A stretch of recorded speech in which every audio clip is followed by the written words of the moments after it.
Josias, mas eu queria Com aproveitar a certeza. presença de vocês aqui para entrar um pouquinho mais no clima carnavalesco, mas ainda na política, trazendo aqui no nosso telão um destaque sobre o presidente da Câmara, o presidente Arthur Lira, que ontem desfilou pela Beija-Flor de Nilópolis, na Sapucaí. O enredo da escola de samba fez esse ano aí uma homenagem a Maceió, capital de Alagoas, estado natal do Lira. E ele falou por lá, né? Fez publicações nas redes sociais e tudo mais, dizendo que hoje Maceió está sendo representada aqui na Sapucaí pelo enredo da Beija-Flor, que esse é um momento histórico para a capital e para o estado de Alagoas, escreveu Lira nas redes sociais, publicou foto com a esposa, estava usando uma camiseta da presidência da Beija-Flor lá durante o desfile e também desfilou ao lado do deputado líder doutor Luizinho, do PP na Câmara também, e um de seus principais aliados estavam lá também nesse desfile durante o domingo. Josias Lira, que assim, eu me considero um entusiasta do carnaval, mas o Lira aparentemente também é bem animado, né? Estava em Salvador recentemente,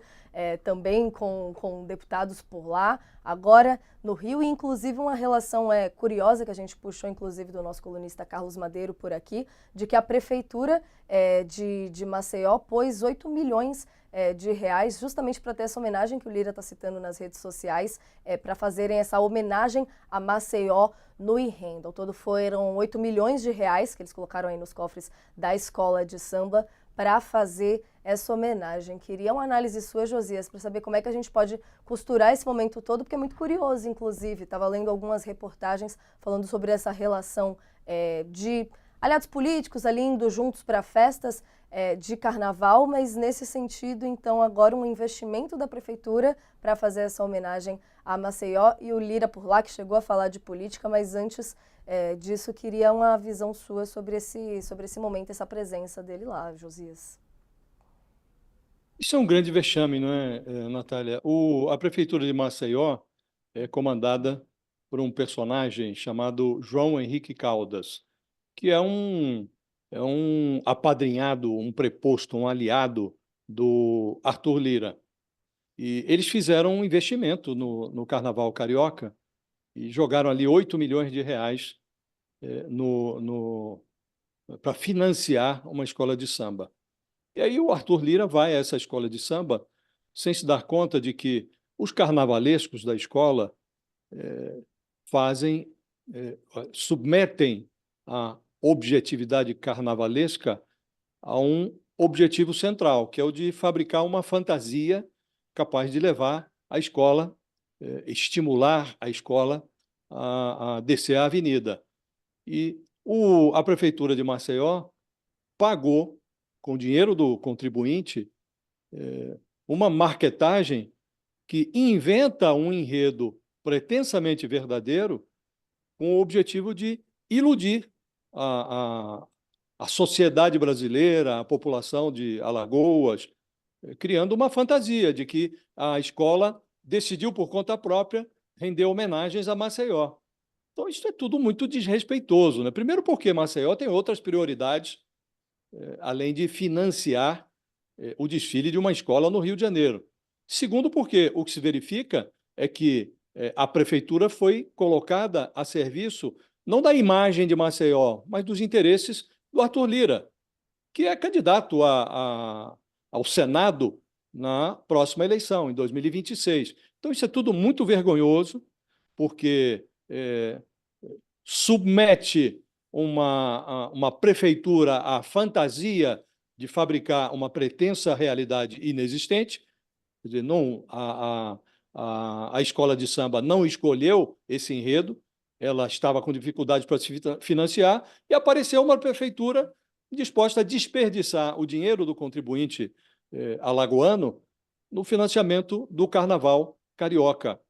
E a cultura local reclama, nesse momento, que não recebe esse mesmo apreço, esse mesmo prestígio da Prefeitura de Maceió.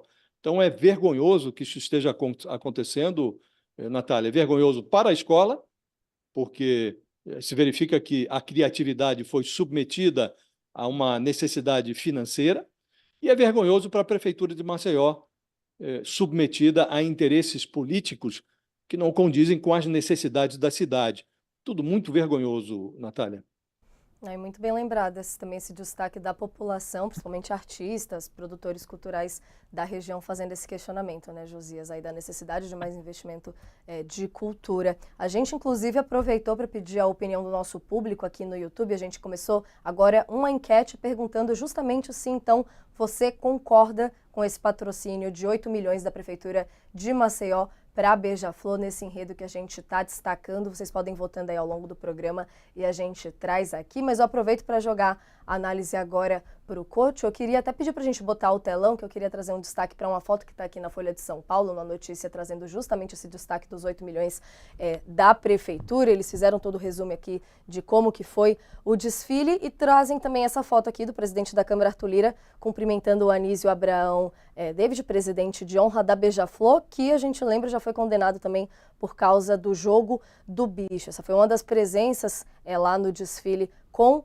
o Arthur Lira, aqui dando mais destaque, então, que ele cumprimentou o Anísio Abraão David e fizeram aqui a retomada, né, de que ele já fez parte, então, dessa cúpula do jogo do bicho no Rio de Janeiro, uma situação bem complicada que a gente acompanha. E em maio de 2023, a Prefeitura chegou a sinalizar em uma publicação no Diário Municipal essa intenção de assinar um termo de fenômeno com a Beija-Flor. Essa notícia, então, do investimento saiu no Diário Oficial já tem um tempo, né, coach? Mas repercutindo agora, principalmente por trazer imagens como essa, visivelmente aqui do presidente da Câmara participando do desfile, que foi ontem à noite, mas suscita, então, todo esse debate que já começou um tempinho atrás, mas agora se efetivando está aumentando a discussão do público, né, coach? Qual que é a sua opinião sobre toda essa situação? É isso mesmo, isso aí é um festival de vexames e vergonhas.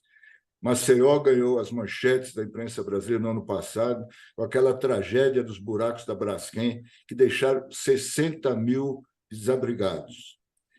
O Arthur Lira defende o prefeito de lá, que fez um acordo com a Braskem para indenizar as vítimas, né, que até hoje muitos deles não receberam nada, né? Então, como é que pode, numa cidade atingida por uma tragédia urbana a maior que eu conheça no Brasil hoje, a maior tragédia do meio ambiente, né, essa mesma cidade gastar 8 milhões com a escola do bicheiro Anísio Abraão, né? E tem por trás disso uma briga política, né, do Arthur Lira e do Renan, que provavelmente vão disputar o Senado por Alagoas nas próximas eleições, em 2026. Né?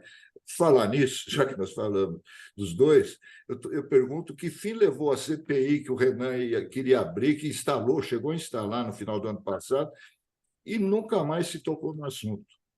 Porque esses 8 milhões da escola podem não ter sido grande dinheiro, muito dinheiro, mas poderia ser útil para as famílias vítimas da tragédia de Maceió. Isso é que é mais dramático, o que mais me impressiona, a falta de sensibilidade e de empatia desses políticos. E agora, José, a gente já sabe para onde vão as emendas parlamentares, né? Para que servem as emendas parlamentares? Servem, por exemplo, a Prefeitura de Maceió bancar uma escola de samba do Rio de Janeiro. É assim que o dinheiro é distribuído. Esse é um belo exemplo que a gente deveria refletir sobre isso. Para onde vai o resto? Vão as outras emendas? Você está falando desse ponto, inclusive, coach, eu estava aqui lendo sobre essa passagem também que o Lira fez na Bahia, que foi a convite do deputado Elmar Nascimento, né, Josias? Queria aproveitar para entender, a gente está misturando aqui política, carnaval, mas é porque a minha até, né, como nova aqui em todo esse acompanhamento da política, eu acho um pouco curioso que estavam chamando, que me destacou aqui a atenção, foi que estavam chamando essa visita de deputados lá a Salvador, a convite do deputado Elmar Nascimento, como Elmar Folia, convidado Elmar, que também aí é, inclusive, um pré-candidato à presidência da Câmara em 2025, né? Como é que fica toda essa situação? Já havia ocorrido uma folia semelhante na virada do ano, né? Também patrocinada pelo deputado Elmar Nascimento, e ali numa ilha pertencente a um empresário, o financiamento da festança, toda ela recoberta, todo ele recoberto de muito mistério, né? Ninguém diz quanto custou exatamente, quem pagou. O Elmar alega que houve uma vaquinha, e agora há essa Elmar Folia aí, que está, evidentemente, conectada aos interesses do deputado de se tornar o próximo presidente da Câmara. O Arthur Lira tem mais esse ano à frente da presidência da Câmara. Em fevereiro do ano que vem vai haver a eleição. E a campanha está na rua.